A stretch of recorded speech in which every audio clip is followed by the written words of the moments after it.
Alone against all these droids? They don't stand a chance.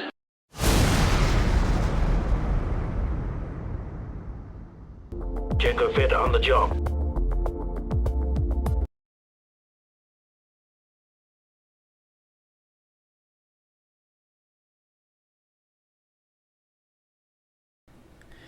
Hey guys, Django Fett here, and today we are here to talk about the Strain Season 2 finale. So I am here with my good friend Groovy Historian. Hello, guys. And I'll put a link down below for his channel. He does amazing history content. So guys, please check out this guy's channel as well as his Twitter and his other links as well. I'll put all of that in the description down below. So, The Strain Season 2. So, Groovy, why don't you go over what happened, what led up to the season finale? Oh, wow. Basically, we'll start off from Season 2. There was a cliffhanger from Season 1, and we had to go on from there. As you know, the Ancients appeared. But it goes into more detail of how the legends and ancients came about of the masters. Like Sakajan's grandmother, why is there such a vendetta? Then it goes on how they find a new poison to be able to attack the vampires, and then the master found out, then oh my god, sort of thing, this is happening to them. So they started attacking them by the 20s or 30s, they started infecting them. And then the master started throwing them off the building by his mind control power. Then later, there's something really mysterious came about with the group. The Oxley Lumen was a book to find out how to stop the ancients, and the master one is fighting against them. This is quite interesting in itself. Then something else was quite different. A half vampire breed came out known as Mr. Quinn. He has a major vendetta against the master. So as you could see, there's many fractions and groups in season 2, and as the stories develop, Eldred Palmer starting to get really greedy, and there started problems breaking on the master side. So there's like 3 groups: the ancients, then Mr. Zakajan's and his group of fighters, and Mr. Quinn and the master. So there's lots of things happening. Then we have a new mayor in town, whooping ass, trying to save the city against these infested vampires. And as the time goes on, the master transforms into a new body. As it happens, one of them, so he was forced to change. Then after that, something really interesting started to happen. Doxmy Luma pops up, and Mr. Zakajan and his people went through, started looking for it. They found it. Then we go off for the last few episodes spin-off to start bidding for it, start going to find out where did it came from, and the standoff happens from the season finale, basically about Oxley Lumen, who's going to get this book or not, guys. Yeah. All right. Awesome. So Pretty yeah, a lot of amazing stuff that happened, and so I'll talk about the what happened in this season finale, and just go by it like one by one, and Groovy will come in at any point during the discussion. So we start off in the episode with Eichhorst, the evil German, having these construction guys create a rather crazy torture center without them knowing. It's like a huge center with like cages and racks, and what a way to start the season finale. Crazy. Then we have Mia, Zach, and F say goodbye as they're going to Georgia to Zach's grandparents, and they're set to ride a train out of New York City and then take a plane or whatever to Georgia. Then Eldridge and Secretary, who are in love again. Here's the thing about this season. I just hate all this forced romance stuff that's going on in this show. Eldridge and the Secretary, it just got so much, too much for me. But they're in love, and they're planning something. And then we go with Gus, and he has an army, and he, it's really an army for Quinlan, and Quinlan gives like this, this speech with the, the rest of the troops, and one of them like points a gun at him. He's like, you're one of them, and then Quinlan comes and just snaps his neck, and everybody's like, oh shit. Like, yeah, we gotta obey this guy. That was just badass stuff. I love Quinlan. He is just, oh man, he was the best part out of this whole show. Just like his reveal, and I wish there was more with him, honestly, because there was just not enough with this guy, because he was such a badass. He was like the best part of the show, and you just so few episodes with him, which was really unfortunate.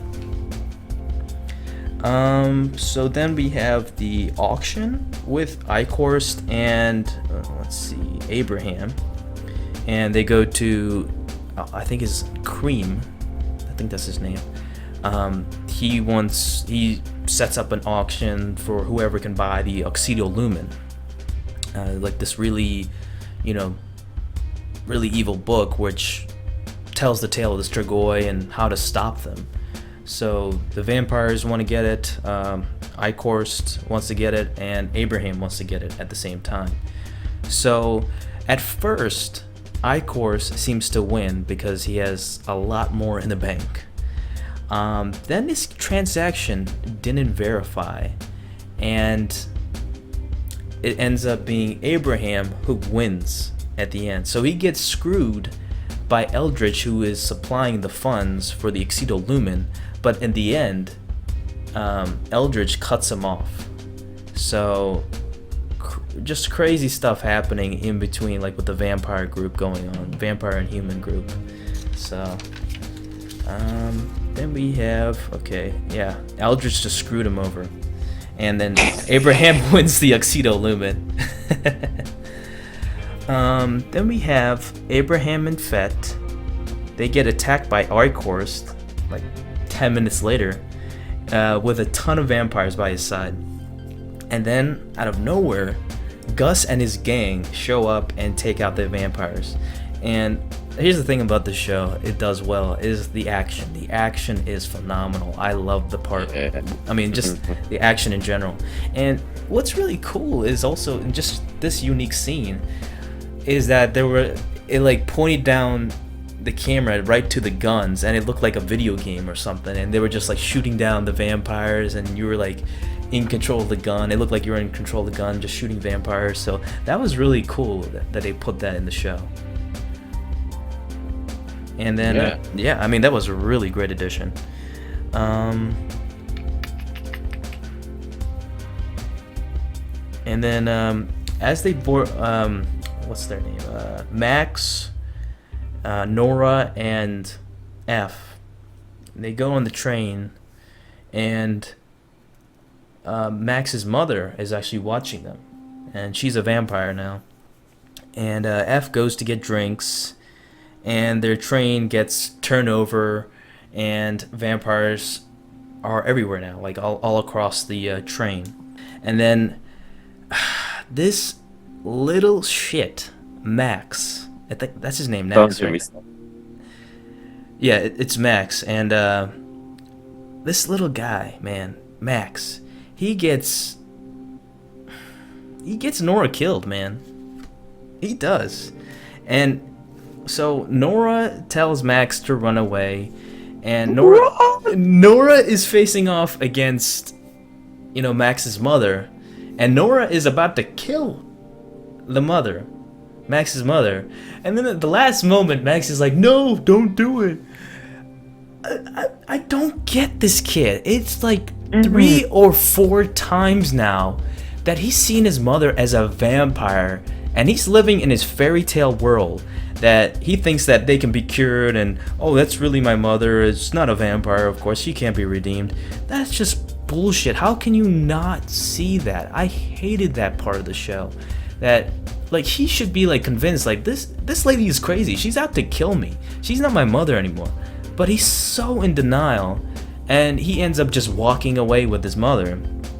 And she Max's mother, shoots the stinger and gets Nora, and she eventually dies from that. I mean, I swear, this kid is a freaking moron. You know, just not worth protecting. Not protecting at all. What do you have to say about Max at Groovy? Oh, don't even get me started, because for me, Nora was quite a special character in the group. She was being a mother, Yeah. getting the back together. She was very vital to fight against the vampires and antidote. And what does, you know what I thought? Yes, she's gonna die at last, because the mum kept annoying me how she's popping around everywhere. And what does it do? No, don't kill her. That's what annoyed me more than anything. I expected to die today. He's Yes. not. He's just not worth protecting. He's just a little shit, really. Just. Literally, like, I thought she was gonna die. No, you thought, yes, she's gonna die. Yeah, I literally thought she was gonna die, and that little shit just distracted her. Just like, no, don't do it. And the fit women had to die. She was a good character too.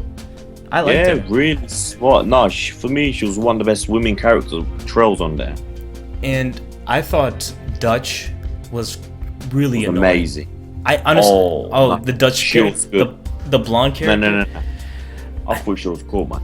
I thought she was annoying, honestly. I think one thing I didn't like about her, that how she kept playing the Russian guy and the lady against each other in a way. I think that's the most annoying thing I found about her.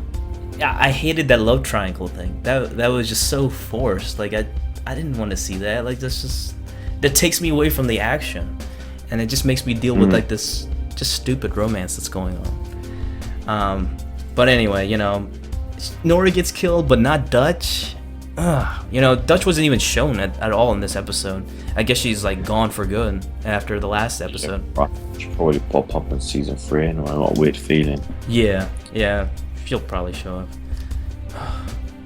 Anyway, so then Eichhorst encounters Eldridge, and Eichhorst is not pleased at all, and he's like, "You disobeyed me," and you know, the Master appears and kills the secretary, and I don't get why Eldridge still lives, even though he doesn't really serve a purpose anymore, because the vampires got what they needed, and I guess he'll do something in the next episode. I don't know. Who knows? Then, lastly, encounters Nora, and she kills herself because she doesn't want to be this vampire anymore, and F can't do it, so she takes matters in her own hands, and she takes the sword and goes right to the rail, sticks it to the rail, and she just electrocutes herself and just kills herself right there. What a woman. Yeah, and then F just later walks away, and he's just broken. Like, his son is just, you know, taken away by the crazy lady, and yeah, a lot of stuff happens pretty much, and then Abraham, Fett, and Gus and Quinlan pretty much team up and go on a boat together, and Abraham gives a quick monologue, and that's it. All right. So, do you have anything else to comment, Groovy, or should we go right into our thoughts of it? Well, not really, to be fair. You pretty much said all the points of what happened in finale, to be fair. Yeah, I just want to discuss everything that happened, and why don't you be the first to talk about what your thoughts of the season finale? No, I thought it was good. You know, it started off very well, even as slow paced. The storyline was very well written. How it went. One of my favourite points was, I think it was the bidding bit. I found it quite comical how the other guy, the German guy, lost against Mr. Struckerton, so it was quite comical.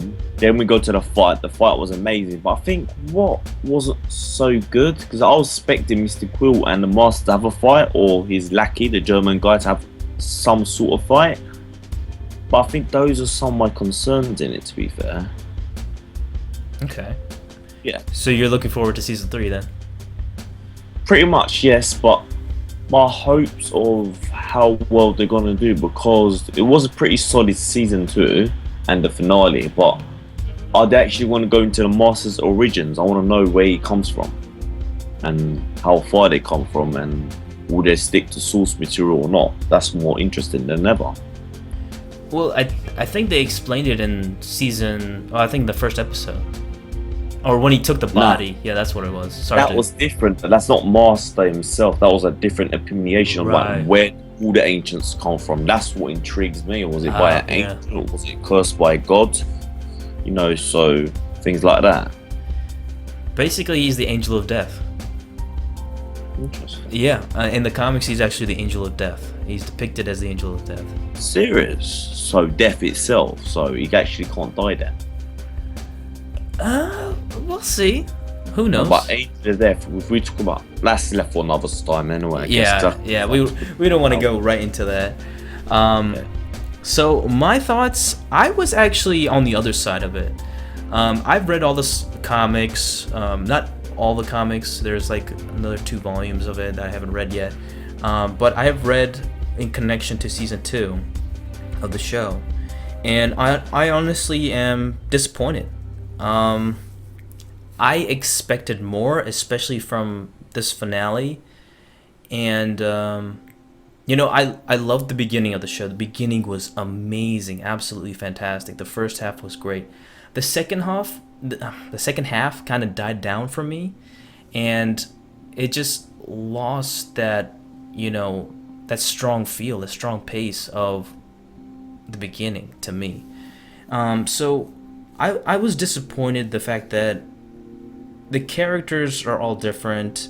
It just didn't follow the comic storyline, and with an incredible ending, and it left a lot out at the end.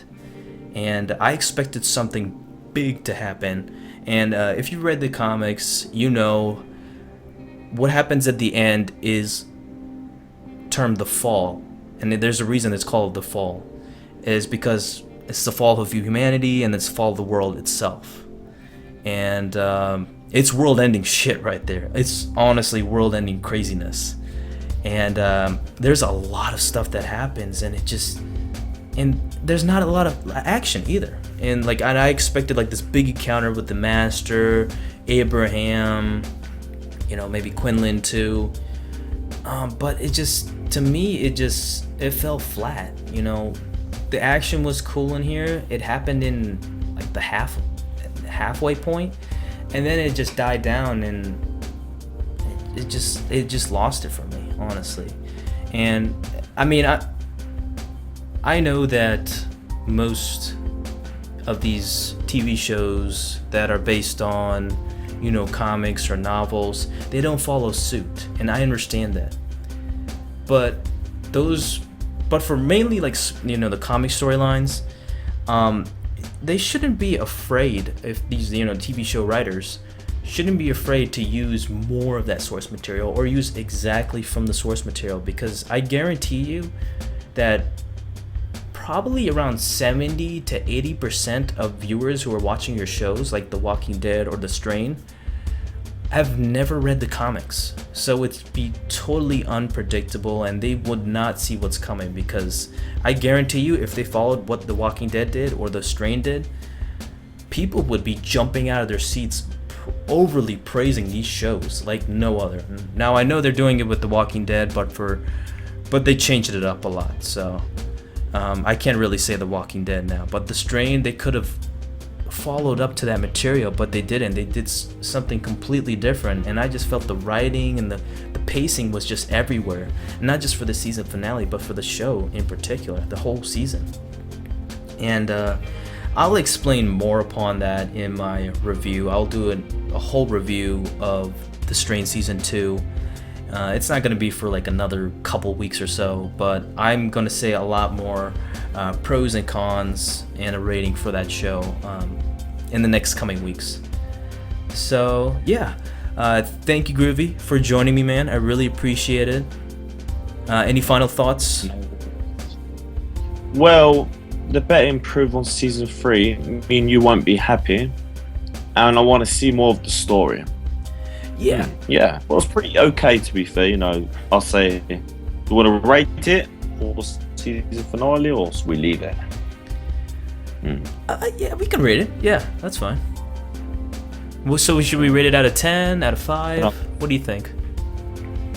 What do you usually do anyway? Do your Mandalorian skills? Yeah. Oh yeah. What do you want to do? We can do out of 5. Yeah, that would be better. Oh, flipping hell, that's gonna be hard. You go first. So I know your R level is quite enough funny at the moment. All right. So I just have the solid number rating, so it's just 1, 2, 3, 4, 5. It's not decimals. So I would probably give it. This is tough. I would say this is tough, man, because like I would say it's in between 2 and 3. Honestly, I know it's really low, but it's in between there, man. I can't give an exact number. It's crazy. That's a fair point. For me, it's between 3 and a 4. I can't really decide at the moment. I need to think about this more.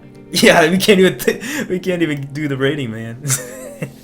All right then, but you know, it was actually overall last 2 seasons been amazing. That's all I got to say. I'm looking forward to season 3. I'm happy they renewed it. Yeah, I'm happy too. I hope a lot happens into it, and just like a lot more action. Hopefully the Master shows up for once, and Gus too, and they elaborate on their storylines. Well, no. What do you think of my man, the other guy they got, that Mexican Spanish guy, the wrestler? Oh, Angel, yeah. Well, the thing is with Angel is that they didn't elaborate with him, and like he was with Gus too. There was not enough runtime with these 2 characters, and in the comics, he's a badass. He is a pure badass. But in this one, I don't care about him at all because there was just not enough of him shown at all. I like how his mask and he has like this 2 cross things on his fist or whatever. I guess that's cool. Alright. Yeah. Pretty solid show either way. Yeah, definitely check out this show, guys. I know I'm like saying negative things about the show, like of the season finale, but definitely check it out. Check out season 1, season 2 if you haven't already. Just great stuff. Great stuff. Django, you're too critical. What's wrong with you? That's your problem. I know, man. I can't help it. I know you probably sleep that book half the time knowing you anyway, but that's another story, I guess. I can't fanboy out every time, man. I can't help it. I know, bro. But Fate, it's been a pleasure, though. It's been fun, you know. Yeah, appreciate you coming and joining me in this review of the season finale. And thank you guys for watching. Please like and comment down below. Tell us your thoughts of the Strain Season 2 finale. And don't forget to subscribe to my channel as well as Groovy. Check out his channel. Great guy. Check out his channel. So until then, guys, we'll see you guys next time. Peace. Bless.